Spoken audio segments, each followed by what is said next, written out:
morning. My name is Jason Henderson. I am co-publisher at Castle Bridge Media, and we're here to talk today about a new book that we have coming out that is the first in a series called French Deception. And the first book in that series is A Forgery in Paris by our speaker today, Janice Nagourney. Now, let me tell you a little bit about Janice. This book is the debut novel of Marseille-based attorney Janice Nagourney, founder of consulting group and speakers bureau Thought Leaders International. She has booked speakers for hundreds of events in Europe, the Middle East, Asia, and the United States. Janice graduated from Cornell University and NYU Law School and completed pre-doctoral studies in international law at the University of Paris Law School. I'm so intimidated when I read that bio. Welcome, Janice. Hello, it's good to have you. Thank you.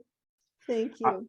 I've really enjoyed working with you on this book, and you know, I'm an attorney and I went to law school, but I'm so intimidated by all the names in that bio and the fact that you're living the life that I would like to live if I had grown up correctly. Like you're so it's really cool. And before you get started with your slides, I just wanted to ask you, you decided to write a series of thrillers that take place in the art world.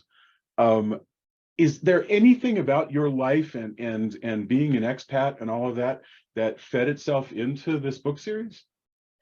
Well, I've met a lot of people in Paris. I lived in Paris for many years, and I met a lot of people there. I have friends that are artists.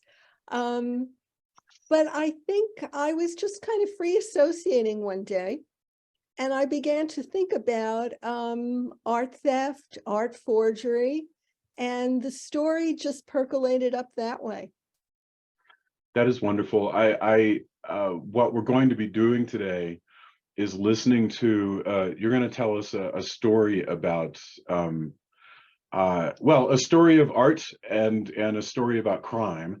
And this is a means of us kind of getting into your world. And in a way, the way that I have teams where we talk about having what we call ignite talks, which is where we'll get together and periodically somebody will present on something that just interests them very much and that influences their work. And so I might talk about tiki bars or rum drinks or whatever. And so what is it that you're going to talk about today? And then I'm happy to start your slides. Okay, well, what I'm going to talk about is a scandal at the Louvre, which is the subtitle of my presentation. So after your wonderful intro, No, go ahead, please. After your wonderful introduction, not at all merited, I'll begin if that's okay with you. Absolutely, yes. Let me just hit share. This is the sausage making where I'm figuring out how to, there we go. And let me just start with the slides. Can you see that okay? Yeah. All right. Okay. Fine. Okay, so my presentation is entitled, It's All Kim Kardashian's Fault. Or, as I said, a scandal at the Louvre. And it begins in the summer of 2022. That's last summer. Temperatures in France reached records height, and a scandal erupted in the seemingly staid world of Egyptian antiquities. On its face, the scandal involved Jacques Mornnais, who was the former director of the Louvre Museum, which we can see right here. And the Louvre, as you know, is perhaps the world's leading cultural institution. Mr. Mornnais was charged with aggravated money laundering and fraud in an organized gang. Now, how did that happen? To throw in a cooling metaphor, this was only the tip of the iceberg.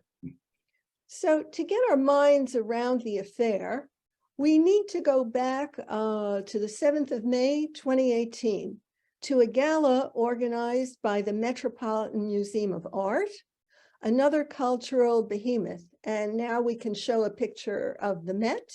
There we go. There we go. The gala at the Met was attended by some of the usual suspects. So there was Jean-Paul Gaultier, Donatella Versace, Rihanna, Amal Clooney, and our friend, Madame Kardashian. And on display was the sarcophagus, or a coffin, of a fellow named Nejmank. Can we have an image, a nice picture of Nejmank? There we go. And Nejmank was a high-ranking Egyptian priest of the 1st century BC.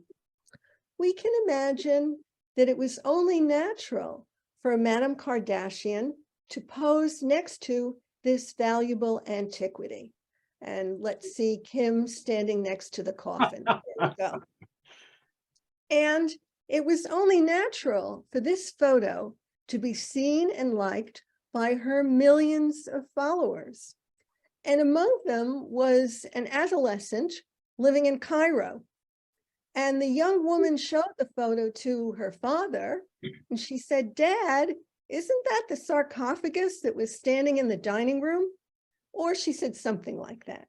Once his heart rate returned to normal, her father ran to the police to confess to the theft and identify his accomplices. He'd had nothing to do with the subsequent resale, and to add insult to injury, he'd never been paid for his work. The FBI confirmed that the coffin had been stolen, and the subsequent inquiry led to the dismantling of a vast international network of traffic in stolen antiquities. Let's take a look at some of the actors and see how they wound up in the Martinez case. We'll start with the Simonian family. In the early 1970s, they had an antiques gallery in Cairo, but they moved to Germany, they acquired German nationality, and they set themselves up as numismatists. But under cover of coins, so to speak, they dealt in stolen goods, in particular, antiquities smuggled out of Egypt during the chaotic Arab Spring of 2011. Note that the Simonians were very discreet. You wouldn't find them exhibiting at international art fairs and salons. Rather, they made use of free ports transiting goods via Bangkok or Dubai. To help the Simonians launder and sell the stolen projects, enter a certain Robin Dibb. Robin did a sort of internship with the Simonians. He lived with them, and they taught him the art of transforming stolen artifacts into legitimate ones. And his attention to detail is particularly touching.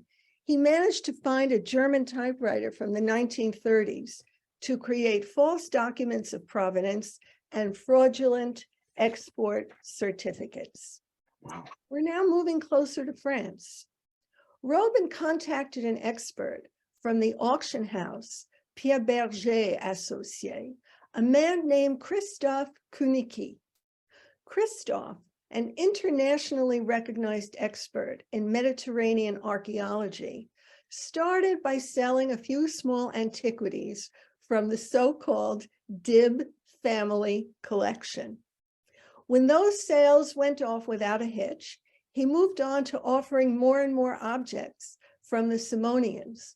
Once the hammer dropped, these objects were now in private collections, and no further questions would be asked about their provenance. The investigative unit of the French radio station, Radio France, had partial access to a report from the New York Attorney General, Cyrus Vance Jr., that described the Dibb system.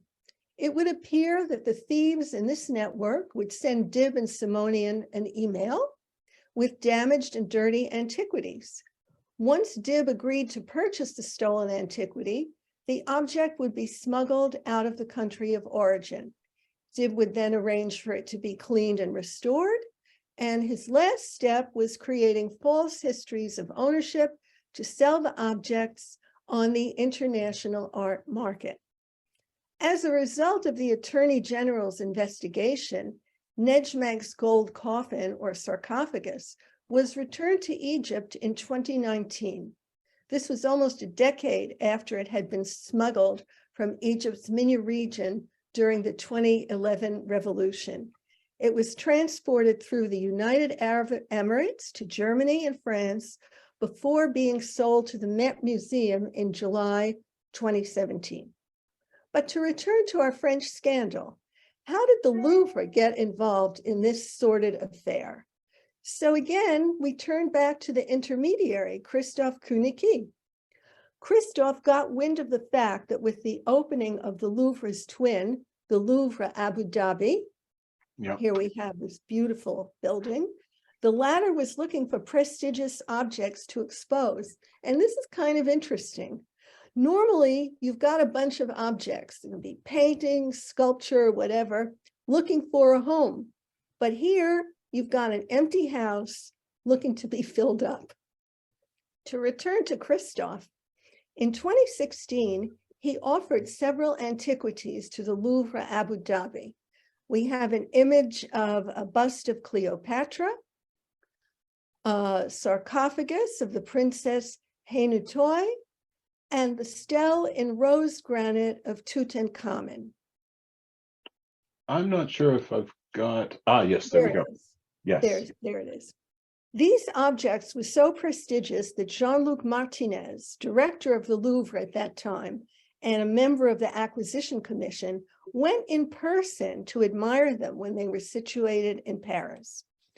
But what would life in France be like without bureaucracy?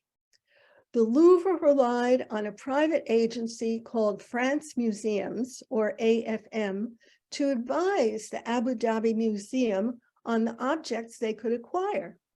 The AFM's role is to select the works, ensure that their provenance is in order, negotiate the price before submitting its proposals to the Emiratis. The AFM's scientific director was Jean-François Charnier, another name to keep front of mind, who was and is close to Jean-Luc Martinez. Once the AFM decided, there was a vote by the Acquisitions Commission that was a mere formality. Jean-Luc Martinez, alongside the Emiratis, participated in this rubber stamp vote. And in this way, the bust of Cleopatra was bought for 35 million euros, the sarcophagus 3.5 million, and the rose granite stele 8.5 million. In the end, at least 7 objects of doubtful provenance were purchased by the Louvre Abu Dhabi. It's probably fair to ask ourselves, how could such eminent personalities recommend such a purchase, especially since some of the objects seem to have been stolen? Now, it's true that Jean-Luc Martinez's area of expertise is ancient Greece rather than Egypt, but at the same time, he was in charge of a mission to fight against the illegal trafficking of cultural goods. So the question of the origin of objects was one that he understood. But in fact, it seems that he had his doubts. According to the investigation by the Radio France investigation team, in an email dated the 2nd of August, 2016, Jean-Luc asked AFM to provide him with further information on the provenance of the stele of Tutankhamun. However, in the end, his services validated the false certificates drawn up by Robin Dibb and authenticated by Christophe Koenicky. And then there's this wrinkle. In the documents concerning the provenance of the stele, it's mentioned that it had previously belonged to a certain Johannes Behrens, a captain in the German merchant marine, who supposedly bought it in 1933. Mark Gabold, a well-known Egyptologist, pointed out that a captain in the merchant marine would have earned a maximum of 5,000 euros in today's currency. Now, the tomb of Tutankhamun had been discovered only some 10 years earlier. So it beggars the imagination to think that the pharaoh's intact stele would be worth anything less than a colossal sum, far beyond the reach of the captain in the German merchant marine. So if it didn't belong to Johannes Behrens, are there any clues as to the true origin of the stele? Well, there's a photo in the Louvre's archives that lead us to believe, or could lead us to believe, that the stele originated in a site called Abydos, approximately 100 kilometers to the northwest of Luxor. The stele would have been excavated when a new neighborhood was built between 1990 and 1995, but it's thought that it had been stolen, only to mysteriously reappear 30 years later. The Louvre asked Marc Gabold, the well-known Egyptologist we mentioned just before, to write an article on what is now considered to be one of the treasures of the Abu Dhabi Museum. He did so, but on the unusual condition that no mention would be made of the provenance of the stele. In all likelihood, he was not prepared to wade into the swamp of provenance. A bit of human comedy intervened to muddy the troubled waters further. In a turbulent divorce proceeding, the former wife of the forger Robin Dibb betrayed him to the police. And in March 2022, he was arrested and taken into custody. The dubious origin of the objects purchased by the Louvre Abu Dhabi was no longer in doubt. 7 people would be indicted for fraud and money laundering. Here, we need to point out that despite the indictment, all of the accused are presumed innocent until proven otherwise. Among those indicted were Jean-Luc Martinez, Jean-François Charnier, and of course, Robin Dibb. The 3 men appealed the indictment, but on February 3rd of this year, the Paris Court of Appeal upheld the charges of complicity in fraud and money laundering against all 3 men as part of the larger inquiry into the illegal sale of Egyptian artifacts. The lawyers for Martinez and Charnier have indicated that they will appeal the decision to France's highest court, the Cour de Cassation. This case may well drag on for years before being finally resolved. So, what have we learned thanks to Kim Kardashian and her seemingly endless quest for the Instagrammable moment? The world is awash with plundered antiquities. We only become aware of this when a museum recognizes the doubtful provenance of an antiquity and returns it to its country of origin. But we don't know how many stolen antiquities remain in collections. Even less so, how many are in private hands. And if a museum with experts and knowledgeable administrators on its payroll can be tricked, what hope is there for the individual buyer?